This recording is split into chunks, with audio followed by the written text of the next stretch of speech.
Hello friends, आज मैं आपको साइंस के एमसीक्यू यानी जो हिंदी में है, इसमें मैं आपको लगभग 50 ऑब्जेक्टिव क्वेश्चन बताऊंगा जो आपके प्रत्येक परीक्षाओं में पूछे जाते हैं। यानी विज्ञान से अति महत्वपूर्ण प्रश्न बताऊंगा जो डीएड, डीएलडी, बीपीएससी, यूपीएससी, दरोगा, एनटीपीसी मतलब जितने भी एग्जाम है सभी प्रतियोगिताओं में पूछे जाएंगे। इसलिए आप लोग इस वीडियो को शुरू से लेकर पूरे अंत तक जरूर देखिएगा ताकि आपसे एक भी क्वेश्चन ना छूटे। तो मैं चलता हूँ इस वीडियो के पहले प्रश्न की ओर। पहला प्रश्न कर रहा है कि वे पौधे जो अत्यधिक नमक वाली मिट्टी में उत्पन्न होते हैं क्या कहलाते हैं। ऑप्शन नंबर इसको बोलते हैं सी यानी हेलोफाइटा। क्या बोलते हैं? हेलोफाइटा। यानी जो पौधे अत्यधिक नमक वाली मिट्टी में उत्पन्न होते हैं उसे हेलोफाइटा कहते हैं। ऑप्शन नंबर इस हो जाएगा सी। अगला सवाल है, यहाँ पर दिया है वे पौधे जो अत्यधिक नमक वाली मिट्टी में उत्पन्न होते हैं उसे क्या कहते हैं? हेलोफाइटा कहलाते हैं। अगला सवाल कह रहा है कि मकड़ी का जाला किससे बना होता है। ऑप्शन नंबर हो जाएगा बी यानी प्रोटीन होता है। वो क्या होता है? प्रोटीन। अगला सवाल है, पुष्पीय पौधों का अध्ययन किस शाखा में करते हैं। Option number B phanerogams. Phanerogams. Option number B. अगला सवाल है, जीव विज्ञान शब्द का प्रयोग सर्वप्रथम किसने किया था। ऑप्शन नंबर बी लैमार्क और टेविरिनस। अगला सवाल है, जंतु कोशिका में निम्न में से क्या अनुपस्थित होता है। ऑप्शन नंबर ए सेलुलोज की कोशिका भी थी। अगला सवाल है, पपीते में पीले रंग का कारण है। Option number C caricaxanthin. अगला सवाल है, पौधों का जल मूल रोमों तक किस दबाव से पहुंचता है। ऑप्शन नंबर डी परासरण दबाव। क्या होता है? परासरण दबाव से पुगता है। अगला सवाल है, प्रकाश संश्लेषण होता है। ऑप्शन नंबर सी दिन और रात दोनों में होता है। अगला सवाल है, प्रकाश संश्लेषण में पौधे निम्न में से कौन सी गैस उपयोग की जाती है। Option number B carbon dioxide. अगला सवाल है, निम्न में से कौन सा बीकर का लक्षण नहीं है। ऑप्शन नंबर सी ये रासायनिक क्रियाओं में नष्ट हो जाते हैं। अगला सवाल है, बीमा MLT किसके अनुरूप है। ऑप्शन नंबर बी बॉल के। अगला सवाल है, थर्म किसका यूनिट है। ए ऊष्मा का। अगला सवाल है, तरल पदार्थ का घनत्व कम करने पर उस पर क्या प्रभाव पड़ता है। कम हो जाता है। अगला सवाल है, प्रकाश वर्ष किसका मात्रक होता है। ऑप्शन नंबर ए दूरी का। अगला सवाल है, टेस्ला यूनिट किस क्षेत्र से संबंधित है। ए चुंबकीय क्षेत्र से। अगला सवाल है, विद्युत चालकता की यूनिट क्या है। ऑप्शन नंबर ए महो। अगला सवाल है, पिक्नोमीटर नामक उपकरण का प्रयोग किसके मापने के लिए किया जाता है। कह रहा है कि पिक्नोमीटर नामक जो होता है उपकरण तो वह किसको मापने के लिए किया जाता है उसका उपयोग। ऑप्शन नंबर बी घनत्व को मापने के लिए पिक्नोमीटर का उपयोग किया जाता है। अगला सवाल है, एम्पियर सेकेंड किसका मात्रक है। ऑप्शन नंबर बी हो जाएगा यानी आवेश की मात्रा है। अगला सवाल है, इलेक्ट्रॉन वोल्ट किसका मात्रक होता है। ऑप्शन नंबर ए यानी ऊर्जा का। अगला सवाल है, क्या कारण है कि मेघाच्छन्न रात की अपेक्षा निर्मल रात अधिक ठंडी होती है। ऑप्शन में जाएगा बी यानी विकिरण के कारण।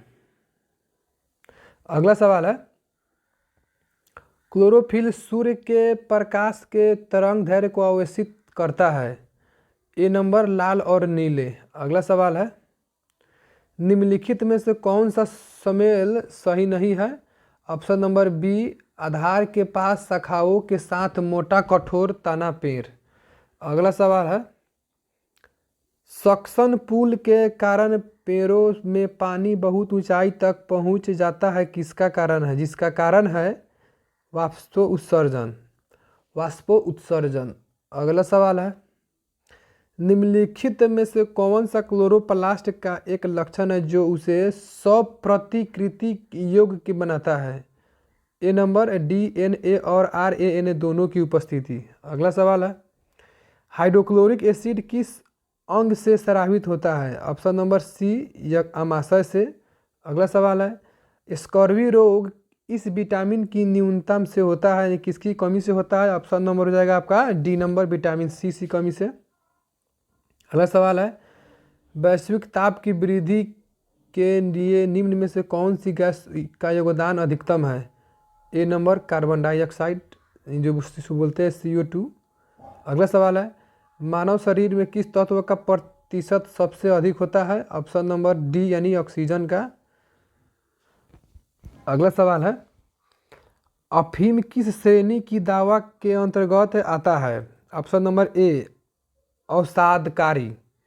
अवसादकारी जो होता है वो अफीम दवा के अंतर्गत आता है। अगला सवाल है, हरे पौधे द्वारा प्रकाश संश्लेषण प्रक्रिया में प्रयुक्त सौर ऊर्जा का रूपांतरण किस रूप में होता है?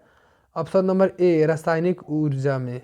अगला सवाल है, मनुष्य की श्रव्यता की सीमा क्या है?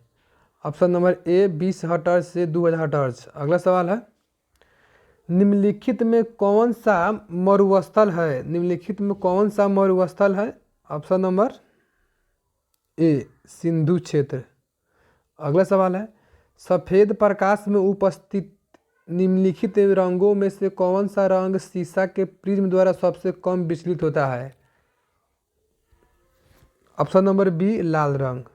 अगला सवाल है, हींग प्राप्त की जाती है?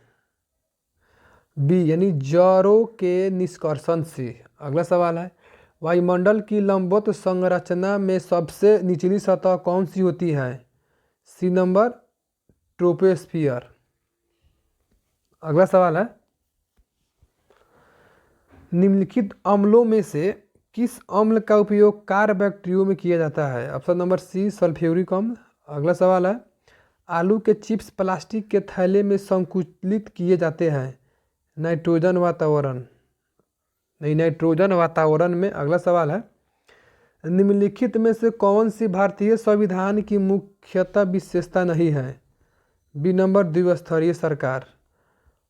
एक हॉर्स पावर लगभग कितने वाट के बराबर होता है? ऑप्शन नंबर ए, 746 वाट के बराबर।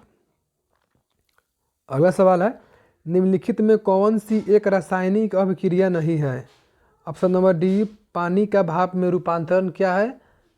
यह रासायनिक अभिक्रिया नहीं है। अगला सवाल है, पायरिया निम्न में से किसका रोग है? ऑप्शन नंबर बी, मसूरों का। अगला सवाल है, फ्लोएम एक ऊतक है जो निम्नलिखित में से किसमें पाया जाता है? ऑप्शन नंबर ए, पौधों में पाया जाता है। अगला सवाल है, सापेक्षता का सिद्धांत किसके द्वारा दिया गया था? ऑप्शन नंबर बी, आइंस्टीन के द्वारा। अगला सवाल है, निम्नलिखित में कौन सा नवीकरणीय ऊर्जा का प्रकार नहीं है? सी, परमाणु ऊर्जा। अगला सवाल है, साइटोलॉजी संबंधित है कोशिका के अध्ययन से। अगला सवाल है, लोहे का रासायनिक प्रतीक क्या है? Fe। अगला सवाल है, एथलीट फुट रोग का कारण है? एथलीट फुट रोग का कारण है, ऑप्शन नंबर क्या होगा?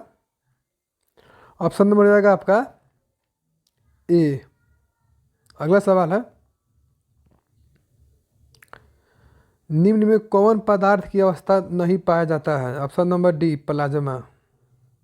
अगला सवाल है, विटामिन ए मानव शरीर के किस अंग में संग्रहित होता है? ऑप्शन नंबर सी, लीवर में। अगला सवाल है, पदार्थ की सबसे छोटी इकाई क्या है? परमाणु। Option number A. अगला सवाल है, दुनिया का सबसे लंबा पौधा कौन है?